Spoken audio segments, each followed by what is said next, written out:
"Scream all you want. Out here, no one will hear you," he growled, and the world answered with wind and dust that filled her mouth and stung her eyes. Rebecca Hayes tried. Her throat opened and nothing came out but grit. A rough hand clamped over her jaw. The wagon rocked. The horses screamed. Canvas tore like a great animal. Boots thudded. A rope looped around her wrists.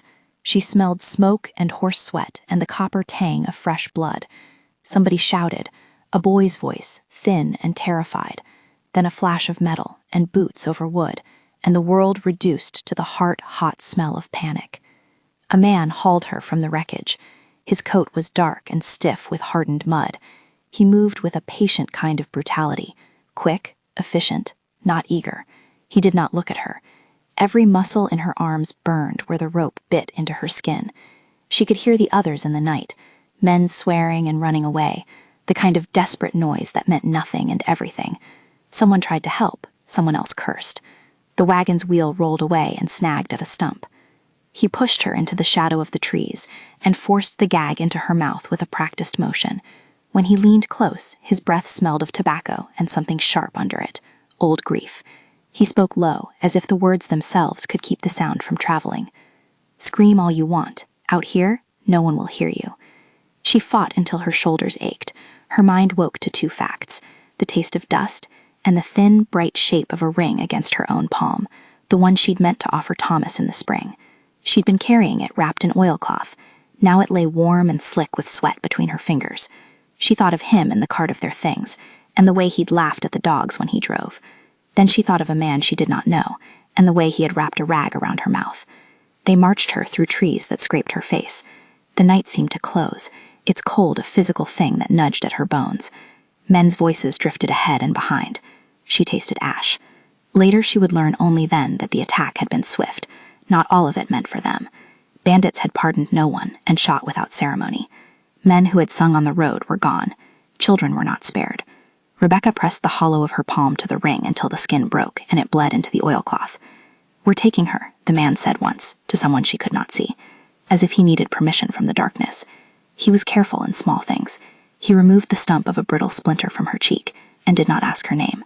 He made a place for her behind a fallen log, as if the forest itself were a bed. He did not touch her beyond what was necessary. He set a watch at the road, and he took a horse with more muscle than patience. He moved like a man who had lived among ruined things. They walked all night. The road narrowed to a faint scar. Morning came pale through a screen of fur and wind-scattered snow. By then, the rope had burned the skin from her wrists. She learned his face when the sun found him, not handsome in any ordinary way, but angular and plain, a face that had been made by weather and loss. His hair had a smudge of gray at the temple. A narrow white line ran through one eyebrow like a stitch. He tied the rope to a sapling, half turned away, and spoke without ceremony. "Stay here," he said. He spit. "Don't try to run." She laughed once, a short, surprised sound. It sounded small to her own ears.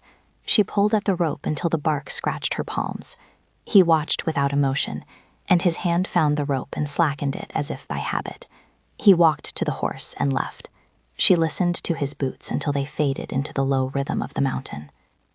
When the door banged and the lock turned, Rebecca understood something without memory. She had been brought to a man's house, and he had closed the world behind him. If you love frontier tales, tell us where you're watching from and subscribe for more frontier stories. The cabin was smaller than she had expected, a single room with a loft and a crooked hearth where a cast-iron kettle hung on a chain. The windows were barred with oak slats driven across from the inside. A bed frame sagged under a stipend of furs in one corner. On the wall near the stove hung a rifle with dark, worn stock and a belt of bullets. There was no mirror and only a single chair that looked like it had been lashed back together a dozen times. He called himself Garrett Stone the first time he spoke plainly to her in the light. The name had the hard edge of a place carved in stone. "You'll be warm enough," he said, and he tossed a blanket across the furs so that she woke to its weight. His voice was flat, not cruel, yet everything about his manner insisted on control. The bars over the window, the way he sat with his back to the wall and watched the door, the chain that clipped the horse outside, within sight but out of reach. Rebecca tried the door. The lock caught at her wrist. She tried the window. The slats bit her knuckles. She pulled at the rope until it baled the skin from her palm, and she curled, small and furious, over the pain. Her first nights were filled with the sharp, hard edges of a woman awake inside someone else's will, the constant listening for footsteps, the taut muscle beneath her collarbone, the sudden flaring sensation of being watched. He brought food. He left the good meat on the side of the pan and ate the gristle himself. He boiled water and set it by her bed. He did not sleep in her bed. He kept a blanket on the floor by the stove, and he sat up late, raking at embers with a poker, until his shoulders hunched like a man holding a secret too heavy to keep upright. Sometimes at dusk he would clear the snow from the lean-to and place it in meat piles, wood, kindling, a small stack of split logs, as if he were making the room orderly for someone who might return. He would stand and look at the bars and say nothing. He never promised her safety. He said once, in a voice that had the dryness of old cloth, "The road's not safe. The law don't come out here." The statement was not admission so much as fact.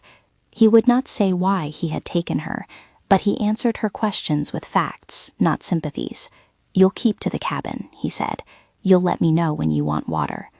If she asked why he had tied her wrists, he shrugged with his jaw tight. "You were alone." She raged at him. She smashed a pitcher once and tried to break the window bars with the iron poker. He stayed. He slept. He made a place for his rifle and read scraps of a tattered map by lamplight.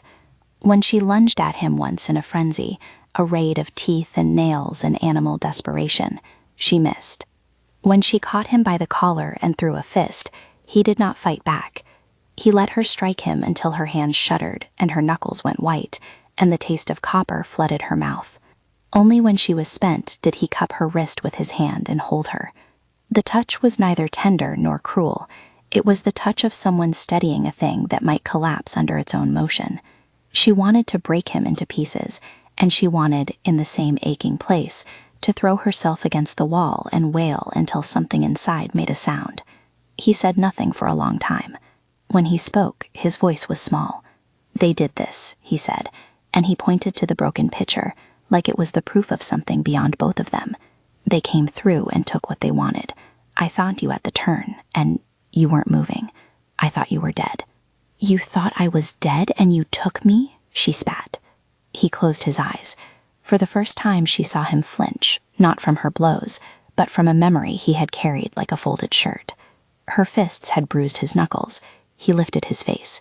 There were 2 faint white lines on his forearm like scars. He had a map of small white holes across his palm, crooked as longitude lines. "You had a ring," he said finally, "wrapped in oilcloth. It was pushed into your hand. You were holding it. I thought you were holding on to it because you were done with the world. The sentence stopped in the cold air. "I took you because I'd made mistakes. I couldn't leave you." "You couldn't leave me?" Rebecca's voice broke like thin ice.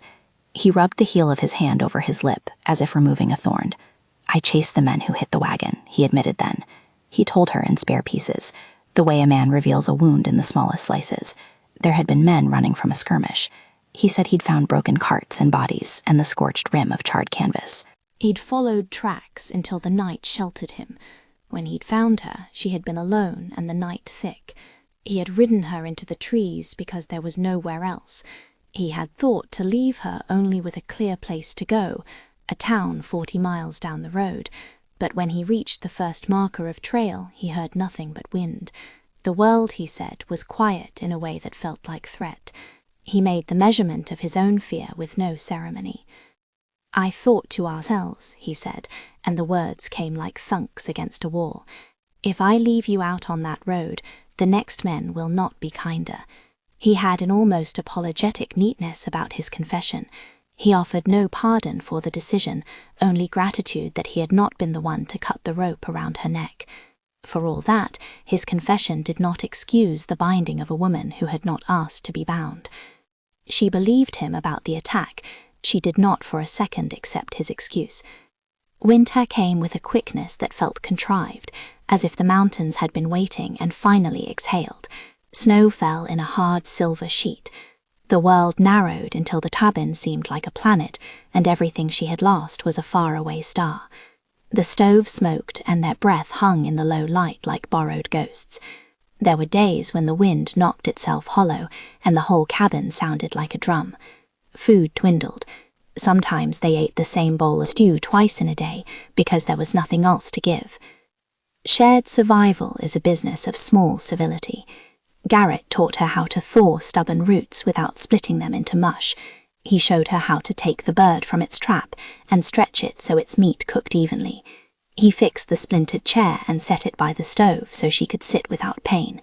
He went out, when the wind rattled the eaves, to mend the lean-to, and brought back a pelt he'd traded for at a weighhouse, because he said she could not keep burning fine furs. He left the best cups by her plate and took the rind himself.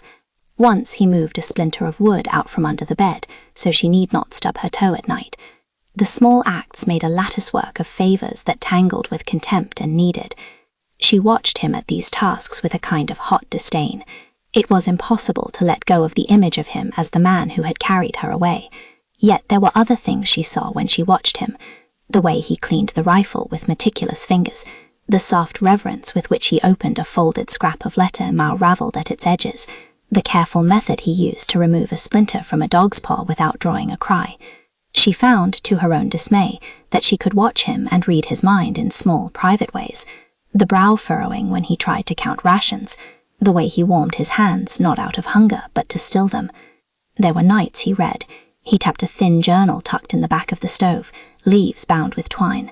He could not keep his eyes from it.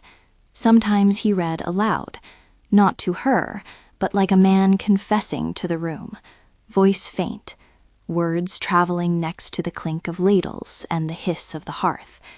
He read letters inked in a hand that had the slant of old farming ledger.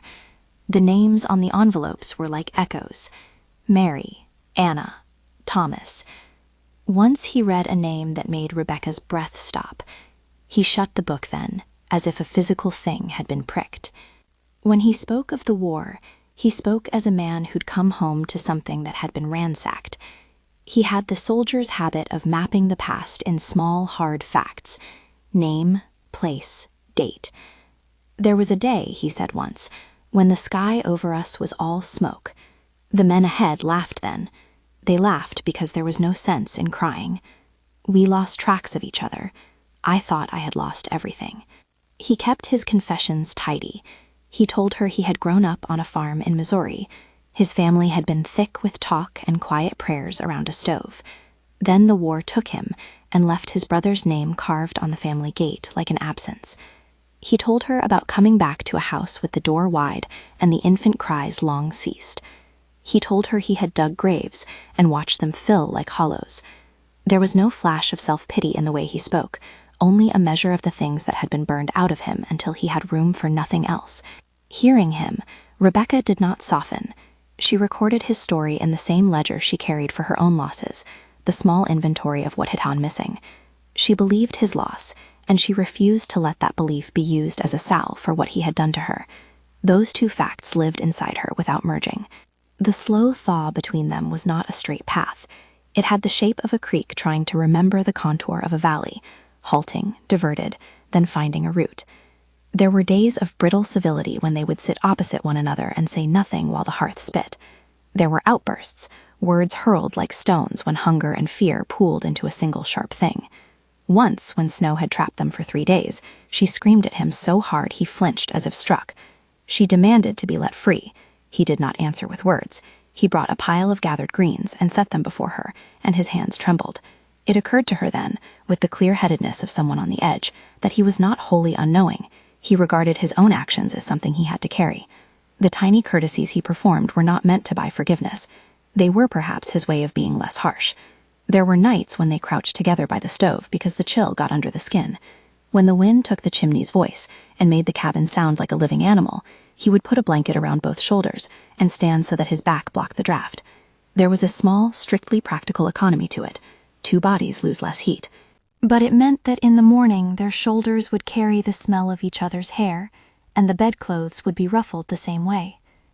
Those mornings, Rebecca would wake with a new kind of tightness in her throat, anger and an odd, unwilling warmth interlaced like thread. She told herself the warmth was survival. The first time she chose a meal, it was almost an accident. He had been gone longer than usual. She found his boots at the door, half buried in snow, though his rifle was missing. The stew she had made was thin and salty from old stock. For a moment, memory collapsed. A million small decisions that had led to this cabin and to him. She stood by the stove and set a bowl twice the size of necessity, and, on impulse, she ladled a full portion and pushed it across to his chair. He blinked at the bowl as if it were a stranger. "You don't have to feed me," he said.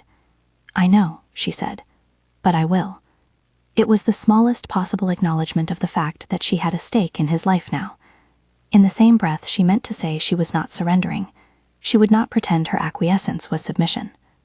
If any act marks the slow crossing from captivity to choice, it is the opening of a door. In the spring, the snow receded in ragged tongues and the mountains unclenched.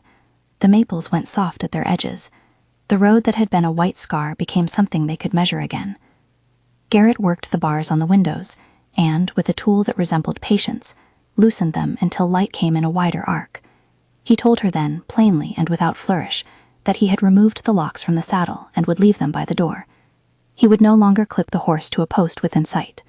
He told her he would go to the nearest wayhouse in a week to fetch supplies, and would leave his rifle on the porch so she could go if she wished. "You can leave," he said. The words were loose in the air like something slightly dangerous. "You can go now, or in a week, or in a month. It's your choice." She looked at the rails he'd taken down as if they were a weathered threshold to a new world. For the first time since that dark night, a future that did not carry the odor of bark and smoke came into possible view. She could ride the road and find the settlement 40 miles down, stand before a magistrate and the people who had survived and demand recompense, demand to have the man who had taken her hauled and punished. She could whisper his name into the town square and watch it tremble. Instead, she walked to the porch and lifted the rifle from where it lay. The wood fit in her hands like a thing she could control.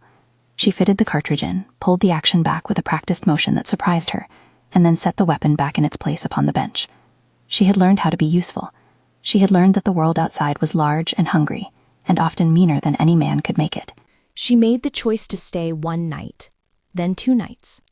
The nights turned into a habit as steady as the one that had bound her to the cabin. She slept without the rope.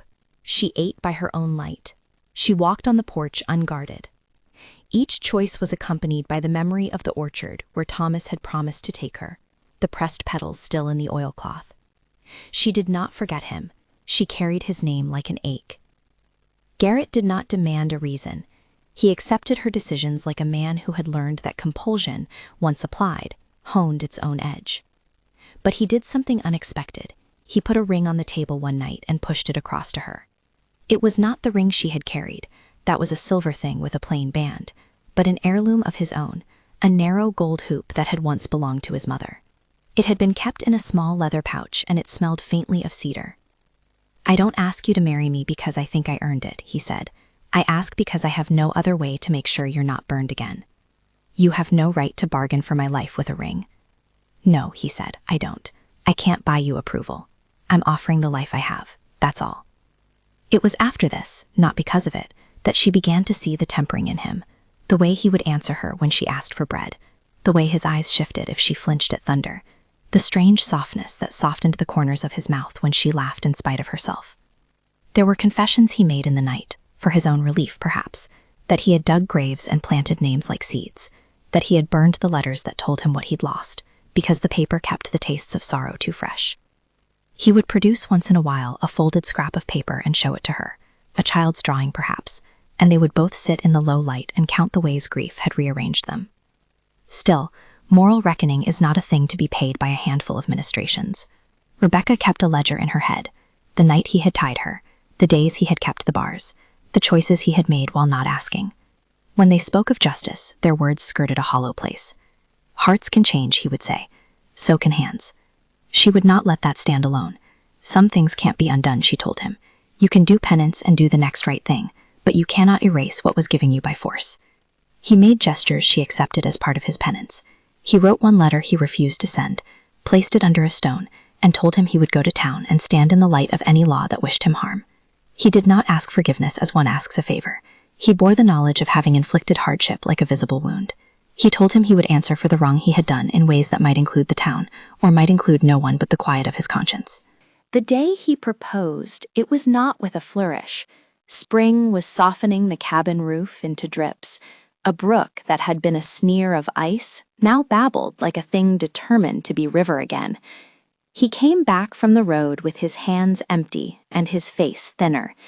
He set a leather-wrapped package on the table and opened it to reveal a thin gold band set with a small smoked stone. He pushed it across. He touched it briefly, as if to prove it was real. "If you want me to leave, I will go," he said. "No tricks, no more locking." The promise was as much for him as for her. "But if you choose to stay, I will marry you, if you'll have me, and I'll take the consequences of my actions in front of men of God or law. I'll be known. I'll be judged. I want you to be comfortable in what you decide." There was a lightness in her chest then, like a tide pulling back enough to show different stones. The choice was the thing she had been starved of, the standing of a woman who could say yes or no without fear of the hand closing it for them. She stayed. She accepted the ring. Months later, in a small outpost where there was a circuit preacher with a voice like a bell and eyes that looked at them as if he could see the whole terrain of truth, they were married. The preacher said solemn words about two people binding themselves before God in front of the small cluster of settlement folk. The ceremony was quiet. No one asked how she had come to the cabin. No one said his name loudly. People do not always press on what is awkward. Sometimes they let it be an unspoken knot and move past. When they rode into that settlement hand in hand after the ceremony, a few faces turned. Some looked at her with faint suspicion, as if the law of beginnings mattered. Some women averted their eyes. Children stared. There was no fanfare. There was no homily about miraculous redemption. The town had room only for a simple exchange. A woman married, a man accepted. The ring burned a small warmth against her finger. They did not leave the mountains entirely. They moved less than the measure of distance that would be considered exile. They set down roots in a narrow valley where the winters were harsh, but the spring was generous. Garrett went to work for neighbors carting firewood. Rebecca sewed and mended and slowly became someone whose hands were known to the local women. They bore children, two small ones who came as sudden blessings and who carried with them an unpleasant amount of ordinary mischief. They brawled in the yard over soap bubbles and chased hens and made a small life that was heavy with love and also heavy with the inevitable shadows that do not fully lift. Rebecca never stopped having nightmares. Sometimes she woke in a small, sharp place, the blankets twisted, the room smelling of cold, and she would have to sit upright and rub her palms until the ring and the child's cry matched themselves to the present. The memory of the rope remained like an old bruise that a clumsy touch could reopen. She would return to the cabin, stand by the window for a time, and let the past make its arc through her until it softened enough that she could make the small movements of daily life. Garrett learned to speak in the language of consolation that did not presume to heal. Sometimes he would simply sit with her and fold his broad palms around her shoe until her body stopped trembling. He did not ask her to forget. He asked only to be allowed to stand with the consequence. In the quiet of the night, he told their children a simple version of their origin that traded exactness for mercy. "We met on the road," he would tell them, using the flatness of a man who had learned to simplify sorrow into a teachable moment. "We had a hard start, but we learned to be good to each other." The children liked the story because it was short and had no teeth in it. Rebecca would sit by the hearth and knit and watch the small stack of bread rise on the table. When a child reached up and asked for the other version, the one that included names and night and the hurt she could not bear to tell, she would press the tip of her thumb against the inside of her ring and let the question pass like a shadow. People in the valley speculated for the first 2 years. Whispers travel like frost. Some brought Garrett a villain who had lucked into a wife. Some thought Rebecca a woman of terrible tolerance. They judged, and sometimes their verdicts landed like cold rain. But there was also a stubbornness to daily life, a neighbor who hurt his back and found Garrett at his door with a cart of wood, a child who fell sick and watched Rebecca sit by the fevered bed without flinching. There is, in most small communities, a currency of ordinary care that buys one a measure of reputation. They spent themselves in that currency, and slowly, if not wholly, the harsh angles of gossip dulled. Rebecca surprised herself by laughing often, in the way that will start small like a creek, and then widen until it is a river. She began, for the first time since the attack, to want things: a small garden, the perfect spot to hang a quilt, a day when the children would not fall and have to be carried home. She learned to make a pie with a flaky crust that had a recipe stolen from a neighbor and improved upon it. The pie changed the tone of her life like a small decorative trinket changes the mood of a room. There were times when she looked at Garrett and saw only the man who had dragged her to the forest. Other times she saw his hand pressed to his chest, the way he kept his thoughts like coals under a metal sheet. He confessed in the stead of a real penance, things like that he had once been a man given to violence, now given to counting nails. He did not excuse the wrong he had done. He made a different bargain, to be visible in the consequence. Years unspooled with the steady thrum of a loom. The children grew and trailed like ribbons of noise. There were harvests that were thin and seasons of plenty. The valley became a map of small victories and small losses. When the boy scraped his knee at 13 and cried like a man, Rebecca went to him in the way only a mother can, and bandaged him with a tenderness that had been tempered by the earlier hardness. Garrett watched her, and sometimes he would stand at the door and let the evening settle in. He did not ask for absolution, because he had learned that absolution is not a thing a man can earn by being good alone. It must be paid in attention and in the constancy of small acts. On certain late afternoons, when the light fell across the fields like honey and the children's laughter floated up, someone might have seen Rebecca and Garrett walk side by side along the road, and thought perhaps that a simple love had replaced discord. They would have been wrong to see only that. There was, beneath the ordinary warmth, a permanent seam, a place where the fabric of their life was stitched with an evident stitch. It was not ugly, it was just real.